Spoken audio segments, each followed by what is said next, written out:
Hello, everyone. Welcome. I am Laura, and welcome to True Crime Thursday, where we discuss cases both old and new, and cases that are mysterious happenings going on. I want to let you know that because of the way I edit things, you may hear like a voice over top of a picture or something that I've had to add it in. I'm not very good at doing the whole editing thing. My software doesn't work all that great. So, and I do film with just my phone. So, we have that. Just excuse all that. I also have my notes. So you're going to see me looking down at my notes. It is what it is. Today, I want to touch on a case that I chose because it is very close to where I was born and raised and grew up in upstate New York. And I lived there until I left in 2000. And it's of Bianca Devins. Bianca Devins was just 17 years old and had just graduated from high school at Utica, New York. Like with many high school graduates, she had dreams and she had a bright future. She had plans to go to college, but because of someone else's actions, her dreams and her plans were taken away from her far way too soon. Bianca had plans for a bright and promising future. She was going to start college in the fall to study psychology and to help young children and teens who were struggling with mental illness. Bianca herself was diagnosed as a young teen with borderline personality disorder. As with many young people and older too, who have a hard time connecting with people out in the real world, face to face, Bianca created a life for herself on social media where she had felt comfortable connecting with many people, young and old, and felt free to express herself and her artwork. Bianca's confidence that she gained from her newfound persona online made it possible for her to flourish and connect with others and help others like her. Bianca also suffered from low self-esteem, awkwardness, and sensory issues so bad that she often would become like claustrophobic in cars, for instance, which there's times if there's too many people in a car for me, I'm out. I don't want to go. Or if things became too loud at a place, she would quickly become agitated and angry and upset. And I'm not borderline personality, but yeah, I can't stand to be around crowds, and I can't stand a lot of chatter around me either. To understand her, let's step back a couple of years, okay? When Bianca was 15, she ran away from her home in Utica up here to New York City, which is way down here. It's a long ways. That's a long distance. Then in October of 2018, she was admitted into a mental health clinic in Albany, New York, where she stayed for treatment for about 4 months until she was released in February of 2019, just 5 months before her life was taken. Bianca found she had a fairly good following of people that liked her and were like her. And it seemed the more that she was with these people online through Instagram, Discord, and I can't remember the other one. I can't remember. It'll come to me. the more she was with these people online, the less she was with real people outside of the online communities, which happens so very often. In May of 2019, Bianca told her mother that she was going to meet up with a man she met online, a new friend that she met online and lived nearby. And obviously her mother was like, nope, no. I want to meet this guy first before I let my 17-year-old daughter just go traipsing off with some guy from the internet. So Bianca invited this guy to her house to meet her mother and family. Bianca's mother said he seemed very polite, normal, and seemed like a really nice guy. No red flags there, apparently. This man, 21-year-old Brandon Andrew Clark, lived at the time in the area of Bridgeport, about 15 minutes from Utica. He came to the house, met the family, and he and Bianca went to a park to hang out on the swings and to talk. Brandon also had a small following on Instagram and Discord, and gosh, I can't remember the other one now. It'll come to me. And that's how he met her, was through Instagram, and then started following her on Discord. After this first meeting, Brandon started coming over very often to spend time with her and her family. He definitely seemed to be taken by her, but Bianca wasn't into him as much as he was into her. Bianca's mother spoke to her about this, and she told her mom that she wasn't wanting a relationship. She was going to go to college in the fall and proceeded to tell her mother that not to worry, that he understood that. But as it appears, Brandon didn't get it. Brandon didn't understand this at all. On Saturday, July 13th, 2019, Brandon was taking Bianca to a concert in Queens, New York. Now remember, this is a long ways away. Queens is a borough of New York City, about 4.5 to 5 hours from Utica, depending on how fast you drive and depending on the traffic around New York City. It can be crazy. Something that would normally take you what looks like it would be a 15-minute drive could take you an hour. No joke. It's like that. About 2:30 that day, Brandon picked up Bianca. Her mother remembers the last thing that she said to her daughter that day. Be careful, be safe. And that was the last time that she saw or spoke to her daughter face to face. The concert they were going to was at the Trans Pecos, and the singer they were going to see was Nicole Dollanganger. Look that up, guys, if you dare. But if you have a lot of problems with depression, you may not want to look at the lyrics. Just saying. The warning. Her real name was, she was born with Nicole Ann Bell, and she is from Ontario, Canada. Let me show you her photo. Next to Bianca, these two young ladies could be sisters.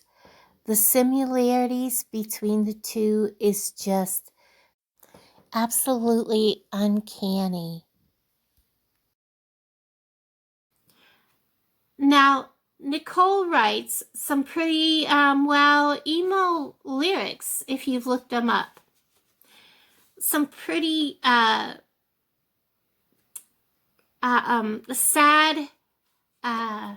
songs, to put it lightly, because I looked at the lyrics, and I was shocked. I was totally taken back. I just can't. it's not something I could really deal with, and definitely not something that someone with depression should be listening to. Or anybody with any mental health issues should be listening to, but that's not here nor there. I kind of feel like if somebody was to like have a breakup and they go and how do I want to put this? I've done this myself. I had a breakup. I played every horrifying, sad, crying, boohoo breakup song you could find anywhere. Played it. I even made a breakup CD, played it over and over, boohoo, cry, pile of mush in the middle of the floor. Okay, that could kind of maybe start to compare to her music. Okay, that's kind of where this would take you. So just be warned if you go look it up, or maybe some of you listen to her music and can know what I'm talking about. So before Bianca left, she had told her mother something else. She told her mother that she was going to the concert with Brandon, but she was going to meet with a new friend that she had met on Discord. And her mother, who trusted Brandon, thought that it was okay for her to meet him, even though she normally liked to meet her new friends first in person. She figured she's going with Brandon, so it should be okay because Brandon will be there to protect Bianca, because she trusted Brandon, thought that he was a pretty good guy. So she put her trust into Brandon to protect her daughter. So it was about 7:30 at night when they got to the concert, and they met up with this new guy. Okay, the new guy's name was Alex, and Alex was also from Discord. That's where Bianca had met him, and he lived not too far from New York City. He lived in Jersey City. Unfortunately, Bianca apparently had seemed to have planned to meet this guy not as a normal meetup, but more of a romantic way. And Brandon did not know that, apparently. So when the three met, they had drinks and smoked, let's see. Let's just call it some herbal greenery, if you know what I mean. And everything seemed to be fine, okay? Until around 10 p.m. when the concert was over and they were getting ready to leave and Bianca and Alex kissed. Now, I'm not clear if Brandon actually saw them at this time or if he found out on the way home, because some reports said that he had seen them and other reports say that he did not, and that he had seen about it or heard about it on the way home, and that's why they were fighting. Either way, they were fighting on the way home. Remember, this is like a 5-hour drive back from New York City, from Queens, back to Utica. A 5-hour drive at 10 o'clock at night would put them home about 3 a.m. and they would probably have to stop for gas or what have you, because that was a 5-hour drive down. They would need gas. So we're looking at them getting home about 4 a.m. if they didn't stop to sleep or something like that. So a long drive to go with someone who's angry at you, and probably that anger is building up. The longer you're driving, the more angry I'm sure he's getting, okay? So I want to read this kind of part of this to you. This was on her Discord. So Brianna is on Discord talking to someone called ECAT. And she tells her that, quote, "We held hands. My friend is so mad." The friend she's talking about is Brandon. "He saw us kiss. I kissed him twice. And the person she's talking about kissing is Alex, end quote. This was on the ride home that this was being discussed. Remember, it's a 5-hour drive, 5 hours of being in a vehicle with someone who is so angry at you because he thought in his heart, he's madly in love with this person, he's seeing a relationship. She is not. She just wants to be friends. He wants more, okay?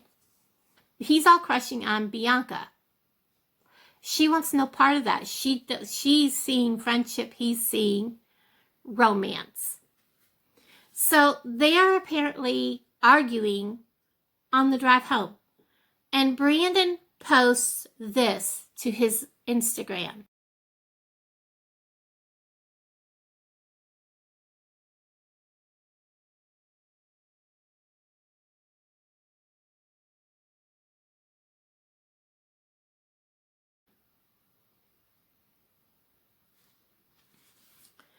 Then he also later changes his status to show his date of birth and date of death and bio to this.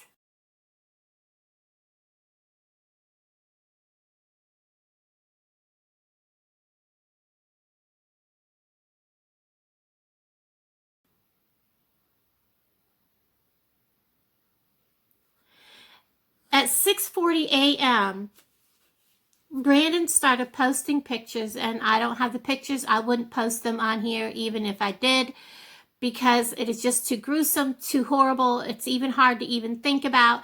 And I'm going to have to use motions and that kind of thing because I cannot say some of the words because YouTube will demonetize my video.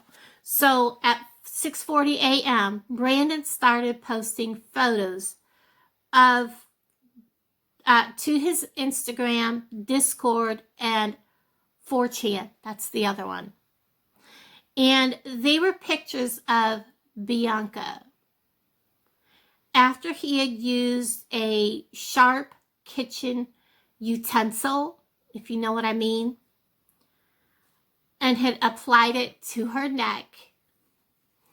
And because I can't actually say it on YouTube, ended her life. He had posted these gruesome photos all over. And people were seeing it.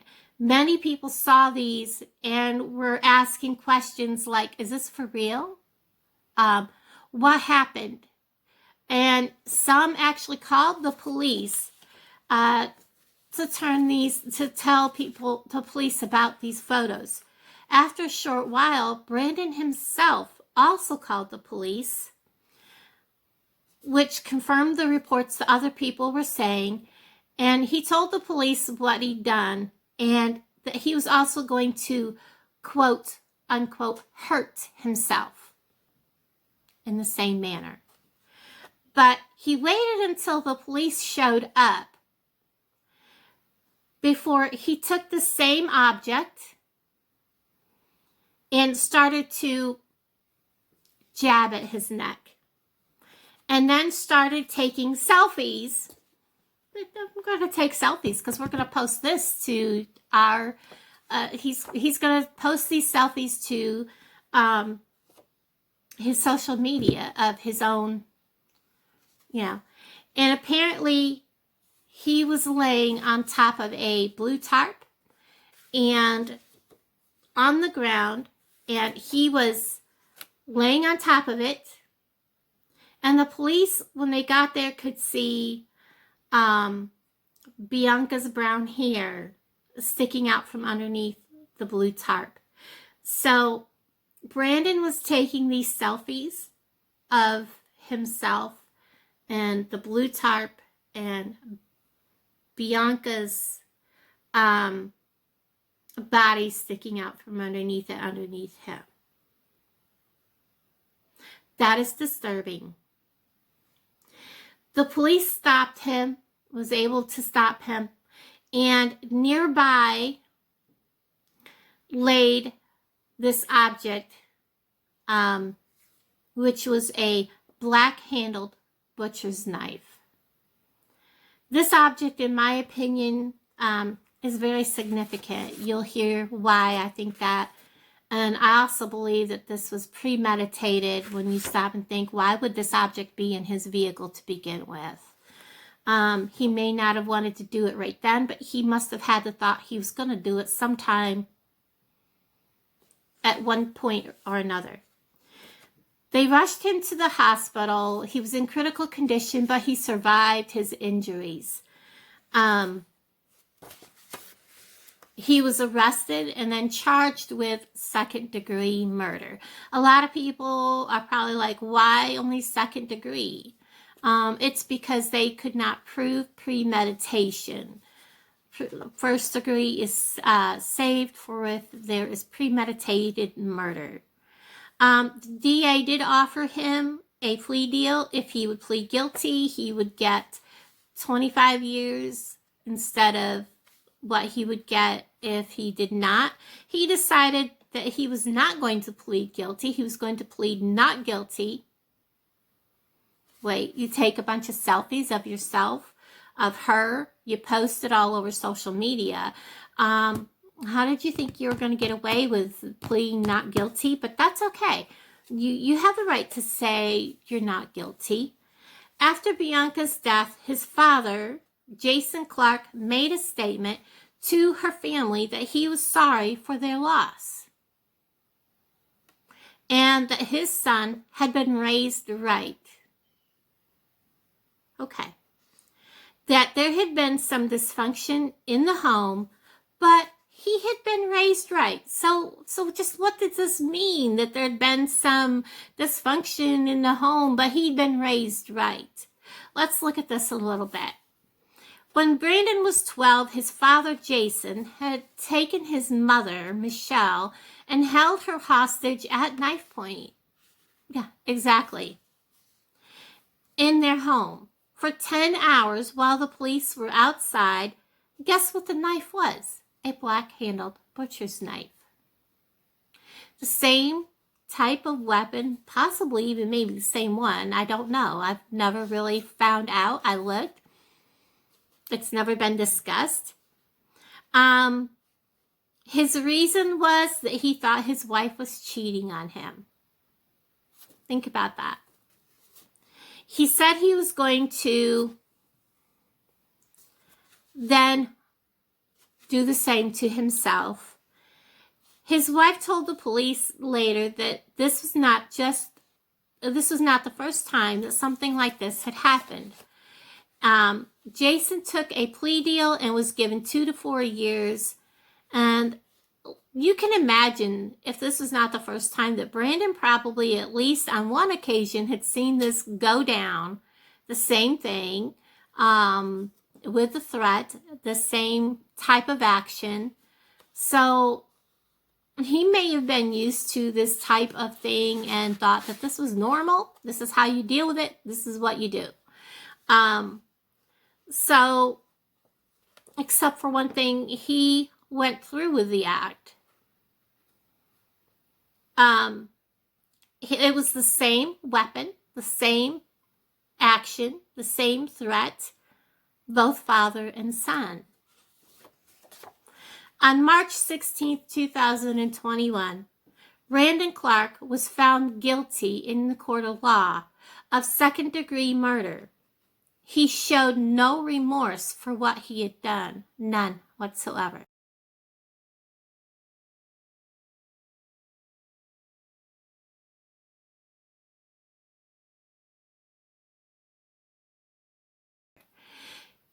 He showed nothing, no resentment, nothing. He was sentenced to the maximum sentence possible for second-degree murder of 25 years to life in prison. Under the law, with a maximum sentence like this, at 25 years, the punishment does allow for Brandon to see a parole board in 25 years, but he could also still remain there for life. So that is what happened, how things went down. Little town. Well, Utica's not real little, but it is a smaller town. And my heart goes out to her family who lost their daughter and sister, and it's heartbreaking. All you people out there that are like, I'm madly in love and this other person just doesn't love me back, so I'm going to do whatever I want. If that person is telling you, I don't want you, just walk away. Is it worth it? Come on, look. If that feeling is not returned, go find somebody else, somebody that does want you. This kind of action is not necessary. It's not the end of the world if somebody doesn't return your feelings. It may hurt for a little bit, but guess what? There's somebody else out there. There's a lot of fish swimming in the sea. Just a bit of advice. And that's what I've told my girls over and over. There's other fish out there in the sea. Don't stick with just one. Shop around. Everybody, thank you for watching. Take care. And I'll talk to all of you guys down in the comments below. Bye, guys.